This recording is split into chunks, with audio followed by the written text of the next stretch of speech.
السلام عليكم ورحمة الله. مع بعض في الفيديو الثاني في جرامر أو حل تدريبات جرامر يونت 12 من كتاب المعاصر. طبعا احنا عارفين انه جرامر يونت 12 كان المضارع التام present perfect have و has تصريف ثالث، وطبعا في النفي haven't و hasn't تصريف ثالث. ممكن نكتب مع بعض كده بسرعة. present perfect have و has طبعا plus البي وطبعا في النفي haven't أو hasn't برضو بلس البي. في السؤال هسأل بهاف أو هاز وبعدين subject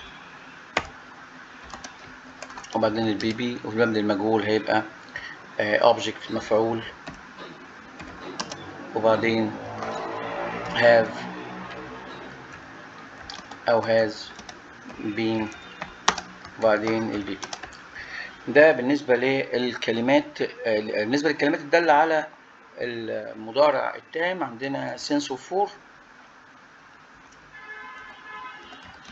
طبعا since بتيجي هي وفور في نهاية الجملة بيجي بعدها الزمن. since بيجي بعدها بداية الحدث. for بيجي بعدها المدة كلها. عندي كمان ever اللي بتستخدم في السؤال و never اللي بتستخدم في الجملة المنفية. عندي كمان just اللي بتيجي بعد have و has بمعنى حالا أو توا، و already اللي بتيجي بعد have و has معناها بالفعل، واخيرا yet اللي بتيجي في نهايه الجمله المنفيه ونهايه الجمله الاستفهاميه.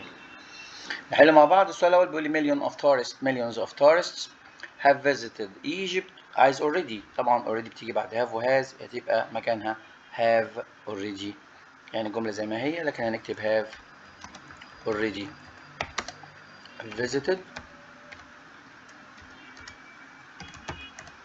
ونكمل الجمله عادي. السؤال الثاني yet بتيجي في نهايه الجمله زي ما احنا عارفين، بس لازم الجملة تكون منفية، وده معناه إن أنا هاجي هنا وأقول I haven't traveled. طبعا هي have never، وطبعا ما بنستخدمش never مع yet، فهتبقى I haven't traveled to the USA yet. السؤال اللي بعده بيقول لي yes. طبعا ده إجابة، هو عايز have في أول الجملة لأن جايب ال H capital، يبقى أبدأ بهاف، هشيل يس طبعا وأحول الجملة للسؤال، فتبقى have my friends، يبقى have your friend. سين ونكمل الجملة عادي وفي الآخر نحط علامة الاستفهام. السؤال الرابع بيقول لي he left his house a moment ago. هو لسه سايب البيت وعايز just، وطبعا ما دام طلب just يبقى هو عايز يحول الجملة للمضارع التام، يعني he مفروض يعني تبقى he has أو hasn't just. لا طبعا هي just هنا جملة مثبتة، أنا آسف ما خدتش بالي. هنا just جملة مثبتة، يبقى he has just left. طبعا left تصريف تاني وتالت، هي طبعا في الجملة في الماضي لكن في التالت هي، فتبقى he has just left his house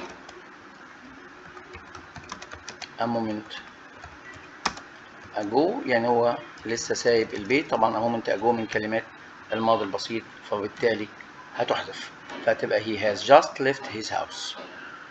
بعد كده عندي السؤال الخامس.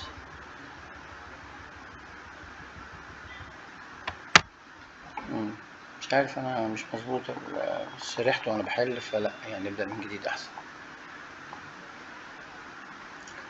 نبدأ من جديد.